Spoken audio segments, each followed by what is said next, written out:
약간 좀 된장 같은데? 그런데 최근 국민카드가 애플페이를 준비 중이라는 소식이 나왔습니다. 우리나라 사람들 같은 경우는 이런 서비스를 기다리는데 뭔가 이미 익숙해져 버린 그런 느낌이랄까?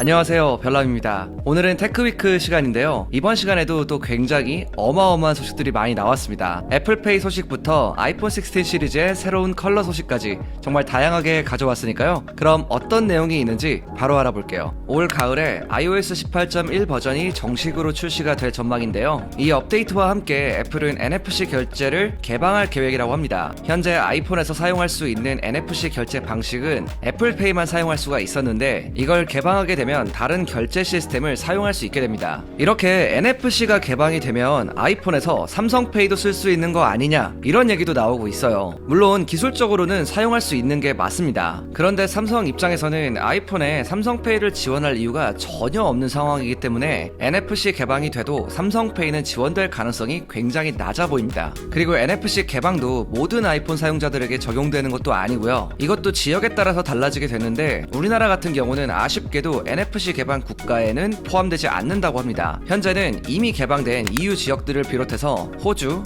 브라질, 캐나다, 일본, 뉴질랜드, 영국, 그리고 미국에서 우선적으로 개방이 될 예정입니다. 사실 우리나라 같은 경우는 이런 애플이나 구글, 이런 빅테크 기업에서 어떤 새로운 서비스가 나오거나 아니면은 새로운 제품 이런 게 나왔을 때 가장 처음에 이제 공개되는 그 리스트에서 좀 밀리는 경향이 있죠. 이런 걸 두고 코리아 패싱이다 이런 말까지 나오고 있는데 우리나라 사람들 같은 경우는 이런 서비스를 기다리는데 뭔가 이미 익숙해져 버린 그런 느낌이랄까? 개인적으로는 이런 부분들이 좀 아쉽기도 합니다. 이렇게 한국 시장이 차별받는 데에는 몇 가지 이유가 있는데요. 대표적으로는 강력한 규제, 생각보다 많은 라이벌, 거기에 작은 시장 규모까지 한몫한다고 합니다. 간단하게 정리하면 시장도 별로 크지 않은 데다가 규제는 또 많고 거기에 강력한 라이벌들까지 있기 때문에 오히려 더 복잡해진다, 이런 느낌이겠죠. 그리고 이제 우리가 사용하는 이 자랑스러운 한글, 이 한글 같은 경우는 영어나 스페인어, 불어 이런 것과는 다르게 우리나라 단일로만 사용을 하고 있잖아요. 언어 기반의 AI 기능 같은 경우는 사용하는 사람이 많을수록 유리한데 한국어 같은 경우는 서비스를 하더라도 한국 시장에서만 사용할 수 있다는 점이 아무래도 국내 진출의 장벽이 좀 되지 않을까 싶어요. 이번에 새롭게 나온 챗GPT-4나 애플 인텔리전스만 봐도 이런 건 충분히 알 수가 있는 부분이죠. 아무튼 구글이나 애플 같은 해외 빅테크 기업들이 아직도 국내 시장에는 적극적이지가 않은데 하루빨리 이런 여러가지 규제들이 좀 풀리면서 국내 유저들도 모든 기능을 빨리빨리 사용해 볼 수 있는 순간들이 좀 오면 좋겠습니다.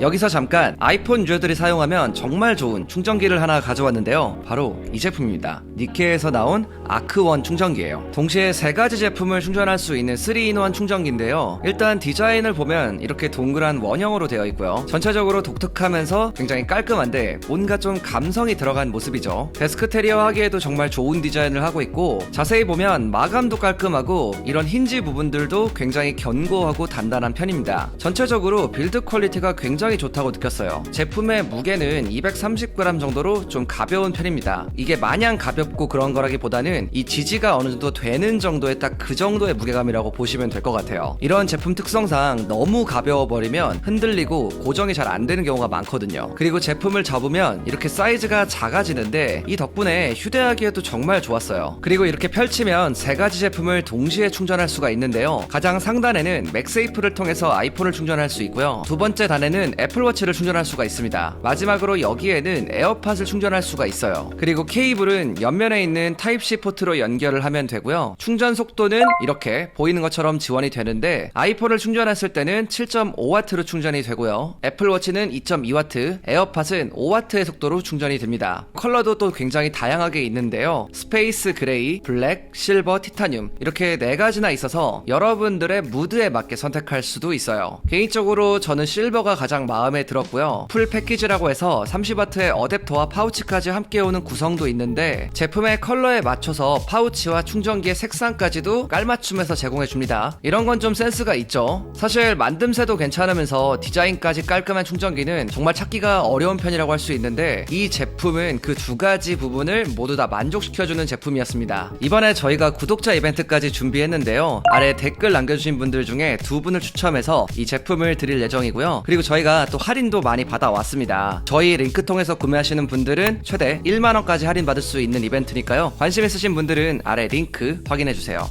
애플페이는 2023년 3월을 시작으로 한국에 정식으로 도입되었는데요. 한 가지 아쉬웠던 점으로는 현대카드만 지원을 한다는 점이었어요. 이 덕분에 현대카드는 해당 연도에 엄청난 실적을 기록하기도 했는데요. 동시에 다른 카드사들도 곧 애플페이를 지원하게 될 거다, 이런 얘기들도 초반에는 많이 나왔었죠. 대표적인 카드사로는 신한카드, 국민카드, 우리카드였는데요. 근데 아직까지도 실제로는 지원이 되지 않고 있습니다. 그런데 최근 국민카드가 애플페이를 준비 중이라는 소식이 나왔습니다. 이건 개발자 전용 플랫폼에서 올라온 공고문 때문인데요. 국민카드에서 애플페이 구축 텐덤 경력자라는 채용 공고글이 올라왔습니다. 내용을 살펴보면 근무 시작일은 9월 2일부터 7개월 동안 진행이 되는데요. 시간을 계산해보면 아무리 늦어도 내년 3월 정도에는 서비스를 시작할 계획인 것 같습니다. 이렇게 국민카드가 어떻게 보면 공식적으로 입장을 보인 거라고 볼 수 있지만, 나온다는 얘기가 많았던 신한카드 같은 경우는 아직 별다른 입장이 없는 상황입니다. 개인적으로 신한카드 사용자들도 정말 많은 것으로 알고 있는데 이건 상당히 아쉬운 부분이고요. 업계에서는 오히려 이런 상황이라면 중위권의 카드사들이 좀 더 적극적으로 올라올 가능성도 있다고 말했습니다. 여기에 이어서 애플페이 교통카드에 대한 새로운 움직임도 포착이 되었는데요. 티머니에서 최근 인력 채용 공고를 올렸습니다. 내용을 보면 모바일 페이먼트 사업 운영 부서에서 경력직을 모집하는 건데요. 가장 중요하게 봐야 될 부분은 모바일 iOS 앱, 서비스 프로덕트, 관리 또는 개발 운영 실무 경험자, 바로 이 부분입니다. 업계에서는 이걸 애플페이 교통카드로 해석하고 있는데요. 이대로 진행이 된다면 늦어도 올 연말쯤에는 사용이 가능해지지 않을까 싶습니다. 예정보다는 많이 늦어지긴 했지만 이제 곧 볼 수 있을 것 같네요. 그리고 애플페이 교통카드가 선불형인지 후불형인지 이걸 궁금해하시는 분들도 굉장히 많은데요. 현재 우리나라의 대중교통은 일본과 마찬가지로 교통카드로만 결제가 가능합니다. 아니 이게 무슨 소리냐, 나는 신용카드나 체크카드로 잘 타고 다니는데, 뭐 이렇게 생각하실 수도 있죠. 근데 실제로는 후불 교통카드 기능은 실물 카드에 교통카드 칩을 넣은 거고요. 이용대금 결제를 신용카드로 해놓은 방식입니다. 신용카드 자체 결제가 아니라는 소리죠. 신용카드에 교통카드가 들어와야 이용이 가능한 건데, 이런 방식을 클로즈드 루프 시스템이라고 합니다. 이전에 유출된 애플페이 티머니 이미지를 보면 거기에 선불형과 후불형 모두 다 나와 있는 걸 확인할 수가 있는데요. 후불형에는 신한카드라고 적혀 있죠. 기본적으로는 선불식으로 사용하게 될 것 같고요. 타이밍이 잘 맞아서 신한카드나 국민카드 이런 카드사들이 추가가 된다면 빠른 시일 내에 후불식도 사용이 가능하지 않을까 싶습니다. 최근 아이폰 16 프로 라인업에 실물 색상 컬러가 또다시 등장했습니다. 해당 내용은 소니 딕슨이라는 해외 유출자로부터 나왔는데요. 사진을 보면 아이폰 16 프로에 4가지 컬러가 있습니다. 왼쪽부터 화이트, 블랙, 내추럴 티타늄, 마지막으로 처음 보는 색상이 하나 있죠. 이게 바로 소문으로만 무성했던 로즈 골드 또는 브론즈 컬러가 될 거라고 합니다. 이 컬러가 기존에 있던 블루 티타늄 자리를 대체하는 건데요. 색상이 좀 오묘하긴 하죠. 이미지를 보면 우리가 예상했던 로즈 골드 느낌이라기보다는 뭔가 좀 구리색 같기도 하고 골드라기보다는 좀 브라운에 가까운 그런 색상으로 보입니다. 저는 개인적으로 이걸 딱 보자마자 떠오른 게 약간 좀 된장 같은데? 컬러가 조금은 애플스럽지 않다? 좀 별로다? 이런 생각이 좀 많이 들었어요. 그리고 카메라 렌즈 링 이미지도 같이 올라왔는데요. 여기에 나와 있는 순서대로 화이트, 블랙, 골드, 마지막으로 그레이 컬러로 되어 있습니다. 아마 이 세 번째 컬러가 이 골드 컬러의 카메라 링인 것 같아요. 아이폰 같은 경우 매년 새로운 컬러에 대한 기대감이 있다 보니까 이번에 이걸 보고 좀 실망을 하기도 했는데, 아마 저처럼 생각하시는 분들도 많이 계실 것 같아요. 추가로 이 컬러의 이름도 나왔는데요. 예상했던 로즈 티타늄은 아니고 데저트 티타늄이 될 예정이라고 합니다. 컬러가 확실히 로즈 쪽이라고 하기에는 조금 아니긴 하죠. 이 데저트 컬러가 실제로는 다크 골드 색상이라서 기존 골드보다는 좀 더 깊고 차분한 느낌이라고 하는데, 여기 나와 있는 목업이랑 실물이 아마 좀 많이 다를 것 같다는 생각이 들긴 해요. 어쨌든 이 실물 컬러 나오면 가장 빨리 보여드리도록 하겠습니다. 많은 분들이 기다리고 계시는 아이폰 16 시리즈의 예상 가격이 나왔습니다. 일반 라인업 같은 경우는 매우 다행스럽게도 가격이 동결이고요. 전체적으로 보면 거의 비슷한 모습인데 딱 하나, 이 프로 모델만 가격이 $100 정도 올랐어요. 이건 스토리지가 256GB부터 시작해서 올라갔다고 볼 수가 있는데, 작년에 애플이 아이폰 15 프로 맥스의 시작 가격을 $1199로 올리면서 썼던 방법이죠. 현재 15 프로 256GB의 가격이 170만원인데 사실 미국 가격이 동결됐다고 해서 한국 가격도 기존과 같을 거다, 이런 보장은 전혀 없어요. 이전에도 미국은 동결이었지만 한국은 비싸졌던 적이 있었습니다. 최근에 출시되는 스마트폰들의 가격 가격을 보면 Z 플립 6와 Z 폴드 6도 작년에 비해 가격이 좀 올랐죠. 전체적으로 조금씩 인상되는 흐름으로 가고 있어요. 이제는 가격 다운이 아니라 동결만 돼도 와 이건 진짜 나름 선방한 거다 이렇게 볼 수가 있고요. 아이폰도 이 흐름에 따라갈지는 모르겠지만 국내에는 기존과 같은 가격으로 나와줬으면 좀 좋겠고요. 국내 가격이 달라지지 않는다면 이건 굉장히 큰 메리트가 되지 않을까 싶습니다.